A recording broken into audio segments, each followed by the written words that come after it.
Hi, welcome to Decoding Confidence. I'm your host, Advita Patel, a confidence and influence coach. And over the next 20 minutes or so, I'm going to be digging into what confidence actually looks like in the workplace. Not the fake it till you make it stuff, but the real deal. So whether you're navigating tricky stakeholder conversations, trying to get your voice heard in the boardroom, or you're just trying to figure out how to back yourself when the imposter syndrome kicks in, this is your space. I'll be talking to people who've been there, sharing practical tools you can actually use, and unpacking the myths that keep us second guessing ourselves. Enjoy this episode. I want to start this episode by asking you a question. When was the last time you had to say something important at work or in your personal life, something that really mattered to you, but you chose to say nothing? It could be in a meeting, maybe it was after a decision that came from someone that you knew deep down in your gut was wrong. Maybe it was feedback you wanted to give to someone, your manager, your friend, your colleague, but you didn't. And instead of speaking up, you did what most of us probably do actually. You weighed it up and you decided that the risk was too high and you decided not to go ahead. You're not alone in this. And today we're going to talk about why that happens, what it costs both to you and the organizations that you work with or lead, and even in your friendship and family circles, and what you need to do to actually change it. Because the thing is, the fear of speaking up isn't just about personal confidence problem. It's actually a cultural problem, especially in the workplace. If you're a leader, it's also your problem, whether you know it or don't. So I want to start with leaders because this is where the conversation needs to begin. So if you're a leader listening right now, I want you to think about your team. Is your team comfortable speaking up to you? My guess is that you're going to say yes. And I believe that you believe that. The problem is the people in your team might tell you a very different story. There's a well-documented gap between how open leaders think they are and how safe people actually feel to challenge them. And that gap isn't filled with nothing at all. It's often filled with silence. And I would say we all know that silence isn't neutral. When people aren't speaking up, they're not just keeping quiet, they're making a very deliberate calculation. They're often asking themselves, what happens if I say this? What is the cost and is it worth it? We've all thought this at some point. I've only recently just thought it as well, only this past few weeks when I wanted to challenge something, but I really held myself back because I feared retaliation and I feared what other people may say about me. And this is coming from someone like me who has spent years investigating confidence, researching confidence and cultures, interviewing hundreds of people about their own confidence challenges and what it's like to speak up and stay quiet. And I was reminded of how confidence can peak and can dip this week and in the past couple of weeks really, where I've really felt this challenge about speaking up, which is why I really wanted to do this episode, to be honest with you. Because if I'm feeling this, I'm pretty much guessing that many others are feeling this as well, especially in the world we're living in right now. And this challenge becomes even more difficult in the workplace because if the individual has decided that they're not going to speak up because of what they've seen or experienced or even heard, then they think it's a cost too high for me to speak up, then it's a problem. Because this means that information isn't flowing across the organization, risks aren't being flagged, the ideas are not being challenged, like even bad ideas are not being challenged. And you, as a leader, are going to be making decisions based on an incomplete picture. So think about that for a second. You're potentially leading your team, your department, your organization, but you're not getting the full truth because it's not reaching you. Because people don't want to speak up to you because they don't trust that what they say is going to keep them safe. And that isn't a small thing. That can lead to catastrophic disasters and leadership crises. And the frustrating part in all of this is that most leaders who create that environment aren't doing it on purpose. Nobody is sitting in a leadership meeting and saying, right, let's make sure nobody feels comfortable challenging me. It happens subtly, and it happens through patterns of behaviour that over time teach people what is and isn't acceptable to say. So you may have a leader who always has to be the smartest person in the room, so nobody wants to challenge them because they react badly, or the one who visibly shuts down when someone challenges them and retreats, or the one that says, my door is always open, but then their body language says completely opposite and says, don't come anywhere near my door. Then you also have a leader who may listen to feedback and shows they're listening to feedback and says, thank you for sharing that, and then does everything they want to do but doesn't take anything forward. These things may seem subtle in the moment, but people are observing and they're watching, and they will draw a very clear conclusion what the culture of the organisation, department or team is like. So before we get into what speaking up feels like from inside, I want to ask you this question about what observations are you making and what data points are you collecting about your team and the behaviours they're demonstrating towards you, because there'll be lots of red flags and signals that you need to observe, and I want to share some of them over the next 10-15 minutes. But first, I want to flip it and talk about what it's actually like to be the person who wants to speak up but doesn't, because this isn't about being brave. It's genuinely hard to do this, and it's hard in a way that I think that leaders and other people can often underestimate. When you're considering whether to say something difficult at work or in your personal life, wherever, your brain doesn't weigh up the pros and cons in a calm, rational way. It can go straight to threat detection, and it scans for dangers. And if it picks up any signal, and I mean any signal at all, that speaking up might not be safe, you won't do it. And that signal doesn't have to be dramatic. It doesn't have to be someone explicitly saying to you, you're going to be punished for this if you say something. It can be really subtle, like remembering the time when a colleague raised a concern and they got quietly sidelined, or noticing that the people who get rewarded and promoted in your organisation are the ones who keep their heads down and their opinions to themselves. Or it could just be the look on your manager's face last time you pushed back on something and they didn't find it comfortable. The thing about retaliation in most workplaces is that it's rarely about being fired or being demoted for speaking up. It's much more often a slow erosion of self-belief and confidence. It's things like being left off the invitation list, it's being given less exciting projects, it's being given a lukewarm reference, or being labelled as difficult or not a team player that sticks with you and follows you around. And because of those things, and because they are subtle, it's really hard to call them out. So you end up internalizing it, and you adjust your behaviour, and you end up speaking up less. Now, when we layer confidence on top of this, confidence in the workplace isn't just about how we feel about ourselves in that kind of environment or culture. It's also deeply context dependent. You might be completely confident in your abilities and your ideas, but still feel utterly silenced in a particular environment or in front of a particular individual. Because confidence isn't just personal and internal, it's relational.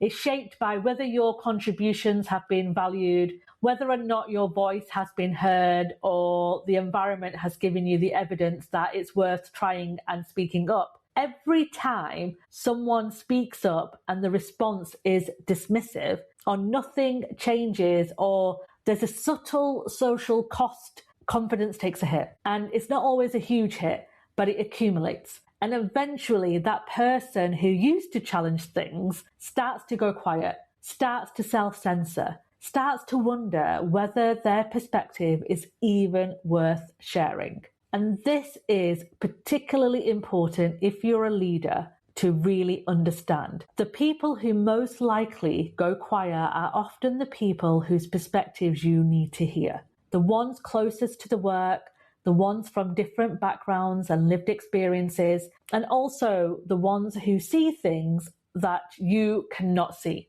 from where you are. And when you lose that voice and you lose their trust, you're losing something critical. And when someone on your team is silent, it is 100% worth asking, is this someone who has nothing to say?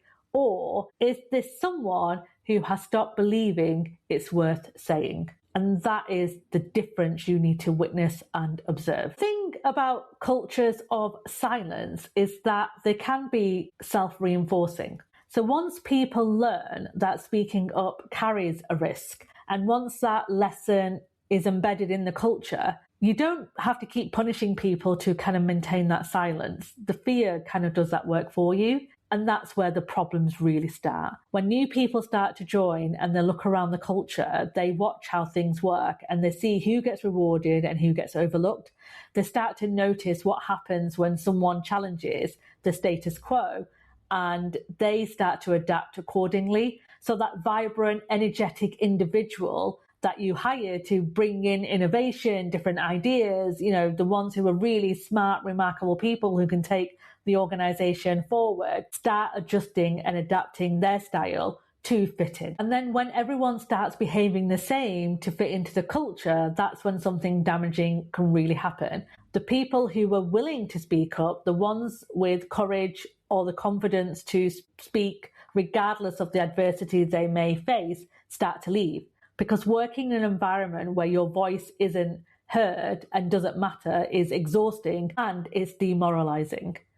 So what you're going to do, you just end up taking your ideas, your challenges, and your thinking somewhere else. Of course you are. Why would you hang about in an organization, in a culture, working with leaders who do not respect you, who do not listen to you, and lead with fear? Nobody really wants to do this. And one of the reasons it's so important to recognize when this is happening to you, because eventually you'll start believing that you're not good enough. So I really want you to be careful of the signals that you are witnessing in yourself that's making you stay quiet.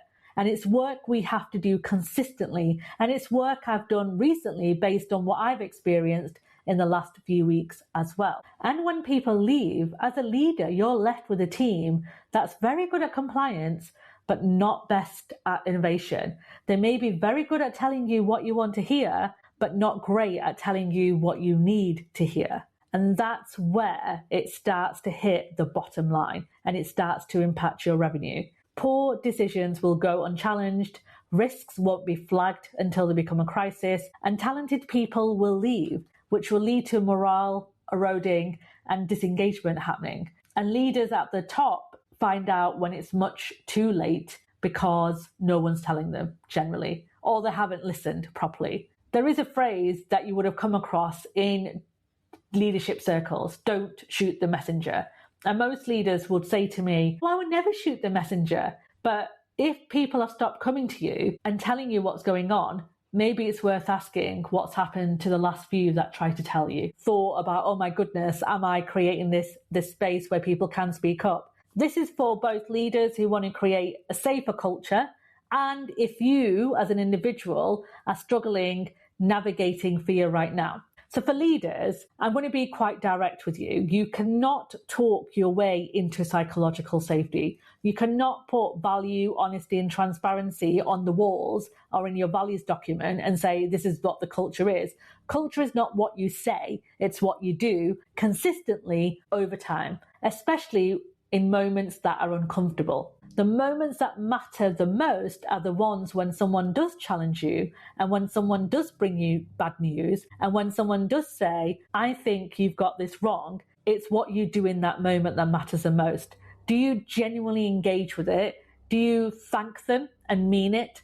Do you change the course when they are right? Do you change your decision? Or do you get defensive? Do you find a subtle way to ignore what they're saying and tell them that their feedback wasn't welcome? Because those are the moments that are watched and observed and talked about in the team. It shapes what people believe about speaking up and if it's okay to do that in that organization or in that team. So here are some practical things you can do to actually help you. The first thing is actively seek out dissenting opinions in meetings. Not doing it as a performance or pretending that you care, but genuine seeking out of different opinions. What are we not considering here? who sees these things differently, and then actually listen to the answer without immediately defending the original point of view. The second thing, and this is something that I do struggle with and battle with, I have to be honest with you, but it's about creating a space where people can feedback anonymously. I'm not the biggest fan of anonymous feedback, but I recognize and understand that sometimes in organizations it needs to happen, especially in organizations where people don't feel safe to speak up. So if you're not getting any feedback, if people are not sharing ideas, if people seem to be frightened in making mistakes, start off with an opportunity where people can feedback anonymously and take action on what they're saying. And over time, you will see a difference in behavior. And that's when the anonymous feedback can be stripped down and stripped back. But it is a big signal, I would say, in your organization. When people are not speaking up and not willing to put their name to feedback, it's often a reflection on leadership behavior. And I know that can be a bit uncomfortable to hear, but that's in my experience and what I've witnessed in all the years I've worked with various leadership teams and organizations. So think about how you can make anonymous feedback more easy in the workplace so people can feedback and feel safe doing so. The third tip is to follow up. Basically, that's it. When someone does speak up, close the loop with them. Let them know what's happened as a result of their feedback. Even if you didn't take on board the suggestion, tell them why. Because nothing can kill a speaking up culture faster than feeling like that feedback has disappeared into a big black hole. So tell them, even if it's not the answer they want to hear, it's important you have that respect and feedback. The fourth is vulnerability. And I talk about vulnerability quite a lot in my book. The whole chapter dedicated to it is one of my habits that I talk about in Confident Leadership. When you, as a leader, models vulnerability, it demonstrates that this is a culture where imperfection is welcomed. When you talk openly about how you'd make different choices now or where you have failed, it gives people and it signals to people that this is a place where I can make mistakes and I am allowed to share my ideas and not have any retaliation. It's the foundation of psychological safety. And the final one is look at who's speaking in your meetings and who isn't. Because if it's always the same three people, then something's not quite right. The silence of everyone else doesn't always mean agreement. It often means something else. And again, in my book, I talk about cultural intelligence and cultural nuances and cultural behaviours, because that can play a big part in how people show up and speak up as well. Now, if you're someone who is navigating fear around speaking up, the first thing I want to say to you and acknowledge is that I'm not going to tell you to be brave and assume that it's all going to work out for you, because sometimes it won't. And sometimes the environment that you're in genuinely isn't safe for you. And speaking up may have real consequences. So your review and assessment of that is really important. And I want you to trust yourself there. But I also want to challenge you on this as well, because sometimes the fear we feel can be bigger than the actual risk we're assuming. Sometimes we can catastrophize the consequences of speaking up in a way that keeps us smaller than we need to be. And the only way to find out which one is true is to test it. Test it carefully, strategically, and by starting in small habits and small moments. So here are some practical ways that you can do that. First of all, like I said, start with low stakes. You don't have to begin with these big, scary moments. Find a moment, a small moment, a meeting where the stakes feel a bit more manageable, and practice using your voice in there. And start having that consistency in what you're saying and how you're saying it. Second, and this links to the first bit, prepare what you want to say in advance. A lot of the fear about speaking up comes from not knowing how people will receive that information, but it's about how you frame that information. So anticipate the pushback you might get. Think about what you want to say, and you'll feel much more grounded going in, because confidence isn't just about a feeling either. It is also about preparation. And then think about the allies around you, your sponsors, your mentors, your learning circles. So before you raise something difficult, talk to someone that you trust, not to rant or to whinge, but to sense check your thinking and to get that support and find out if others share that concern with you. Because speaking up can feel quite different when you're not the only one that sees it. as well. It can give you confidence that you're saying the right thing. And then frame it around the work, not the person. So don't make it personal. If you're challenging a decision or you're raising a concern, anchor it to the impact you want. So what does this mean for the project? What does this mean for the team? What does it mean for the outcome? Keep the conversation constructive, because it makes it so much harder to dismiss something that's based in facts and constructive feedback.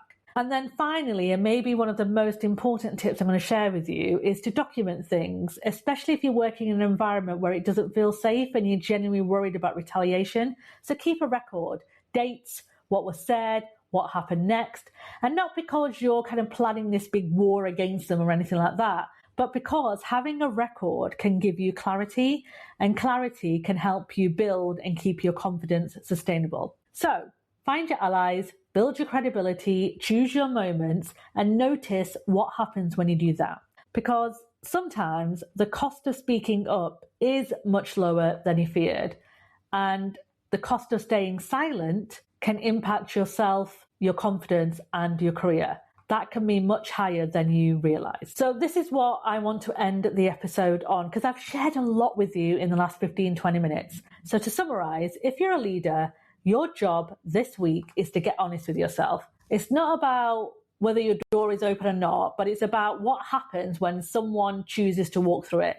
So look through your recent track record. What did you do when someone challenged you last? What signal did you send them? And if you're someone who's been sitting on something important to you, something that needs to be said and something that matters to you, I want you to think about that one small step. Not the big confrontation, but that one small step, that small habit that can help you to help have your voice heard. Because organizations that get that right, where people genuinely feel safe to speak up, challenge, disagree, those are the organizations that are going to make better decisions. They're going to retain better people, and they're going to build cultures that actually work and help them continue to thrive. And that has to start with that one person deciding it matters enough to do something different. I really hope you enjoyed today's episode, and I've given you some food for thought on how you can help your voice shine and how you can help other people's voice shine as well. Please do send me any questions that you might have. You can email me to advita@decodingconfidence.com. If you think this episode may help somebody in your community, your teammate, your colleague, or your leader, then please do forward on to them. And if you're curious about your own confidence habits, then I've got a free assessment that you can take, and I've shared it in the show notes as well. Please do feel free to follow us on socials as well. You can find Decoding Confidence on TikTok, on YouTube, and on Instagram. And if you want to send me a DM on LinkedIn, I'm always on there sharing research, studies, and ideas about cultures and confidence and internal communications as well. Thank you so much for your time this week. I will see you next time.